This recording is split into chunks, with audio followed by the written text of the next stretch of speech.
Welcome to Pindar Poetry. We hope you learned something new.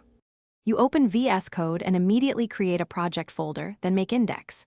HTML styles, CSS and script, JS so files stay organized. Next, install live server and any linters you prefer. This gives fast feedback as you code. Once done, add the HTML5 boilerplate and link to styles, CSS and script, JS with correct relative paths.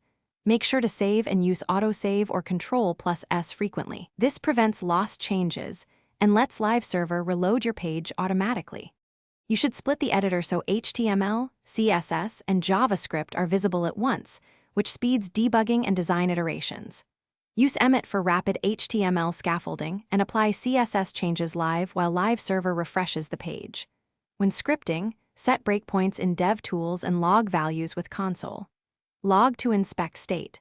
Also configure a formatter and linter so code stays consistent once configured. Save and let the tools highlight issues as you type, making the middle of development much smoother. You now prepare to finish.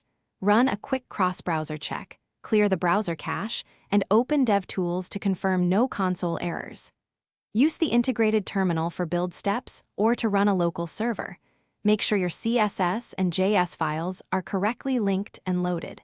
If something breaks, use Git to revert recent changes or isolate the problem by disabling extensions. One key troubleshooting tip. Check the Network tab for 404s and confirm file paths exactly match case and folder structure.